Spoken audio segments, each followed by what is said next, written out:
top 5 des héros de manhwa les plus stylés. Numéro 5, Anne de Pick Me Up.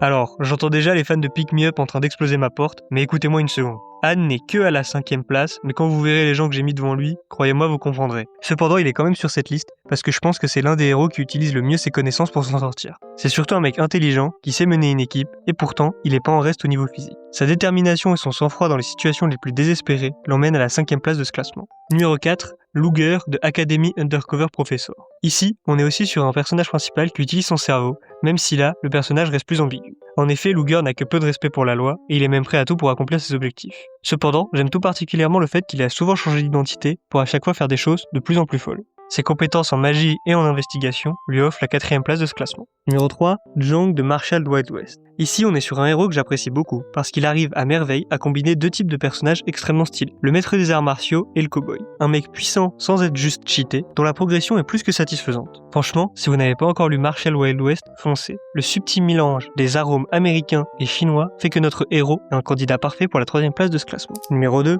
Jin de Legend of the Northern Blade. Si vous avez vu ma PP, vous vous demandez peut-être pourquoi il est pas numéro 1. Vous en faites pas, on y arrive.